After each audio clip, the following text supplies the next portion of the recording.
Saan kayo pupunta? Ate Bernadette, sabi po ni Kuya Preston, nahanap na daw po niya yung totoong nanay ko. Pupuntahan po namin siya ngayon. Talaga? E di dapat kasama kami ni Ate Doris dyan. Andali, tatawagin ko lang siya. Hoy! Sandali! Preston! Sasama kami! Saan mo dadali si Charming? Preston! Napadalaw ka. Siya ang dinadala mo, no? Oo. Tsaka si Charming kasi dadalawin namin siya ng pinsan ko eh. Si Aleli. Oh, di ba ikaw yung dating sekretary ni Doña Amparo? Oo, ako nga yun. Sinisante niya ako dahil pumalpak ako sa isa sa mga utos niya. Nandyan ba si Charming? Kailangan ko siya makausap. Importante lang. Naku, kaalis lang eh. Ang saya-saya pa nga niya kasi makipagkita na siya sa tunay niyang ina. Hindi niya ba nakasalubong? Sila ba yun? Oh, bakit ate? Okay ka lang? Ano nangyayari? Hinahanap kasi nila inay si Charming. Sabi ko, kaalis lang. Ang saya-saya pa nga niya kasi makipagkita na raw siya sa tunay niyang ina. Kasama pa nga si... Mabuti naman. Hindi. Dahil nasa panganib si Charming. Nandito ang tunay niyang ina. Ano ibig mong sabihin?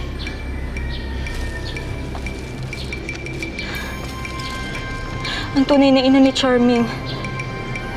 Ikaw yun, Mama Bel.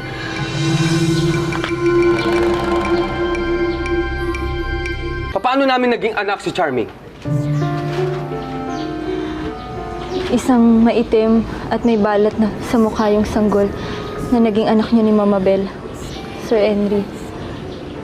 Nangilabot si Doña Amparo at sinabing malas ang sanggol.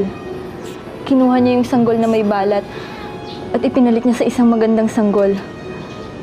Binigay niya sa akin yung sanggol at sinabing patayin ko daw.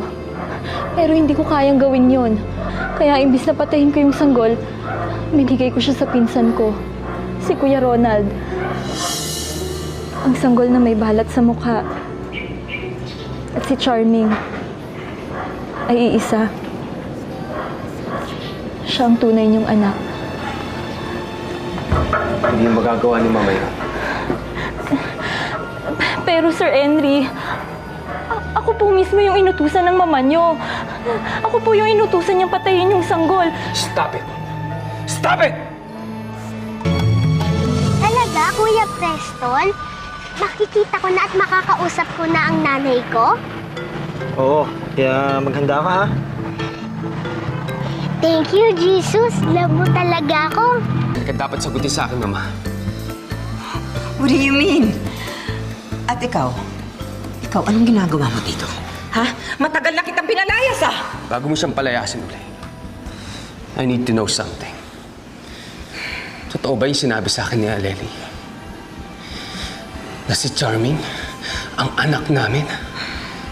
Iyo, aba, kasinungalingan yan. Huwag kang maniwala dyan. Hindi mo anak ang pangit na yon. Patay na ang anak mo. Iyo, patay na siya. Buhay ang anak mo, Sir Enrico. Buhay ang apo niyo, Doña Amparo. Siya yung sanggol na may balat sa mukha, hindi ba? Yung pinandidirihan mo nun? Yung gusto mong ipapatay? Si Charming. Sinungaling ka! Mama! Mama, magsabi ka sa akin ng totoo. Aminin mo sa akin. Iho, huwag kang maniwala doon. Wala naman siya ebidensya eh. Tayong dalawa ang mag-usap. And I'll tell you what happened. Ate Sofia, siya ang asawa ng pinsan ko. Sila ang kumupkup kay Charming. Alam niya kung anong sinasabi ko. Buo na ba talaga ang loob mo dyan sa gagawin mo? Ano ka ba naman, Nay? Kaninang umaga halos pinagtutulakan niyo kami umalis na dito eh. Ngayong naka-empake na ako at paalis na kami, tsaka mo naman itatanong kung buong loob ko. Yun eh nung hindi ko pa alam kung sino ang tunay na tatay ni Princess. Anong ibig niyo sabihin? yung lalaking nasa diary mo, tinawag yun ni Princess na Tito Ricardo niya. Kapatid daw ng daddy niya. Totoo to, di ba?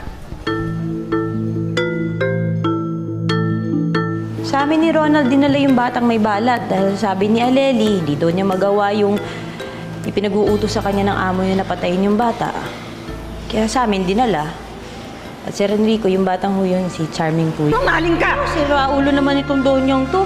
Eh di ba itinanong mo rin sa akin noon dito kung sino yung si Charming? Kung saan siya nanggaling at paano namin siya nakuha? Aba, nagsasabi lang naman ako ng totoo dahil yun ang sinabi sa akin ni Aleli eh.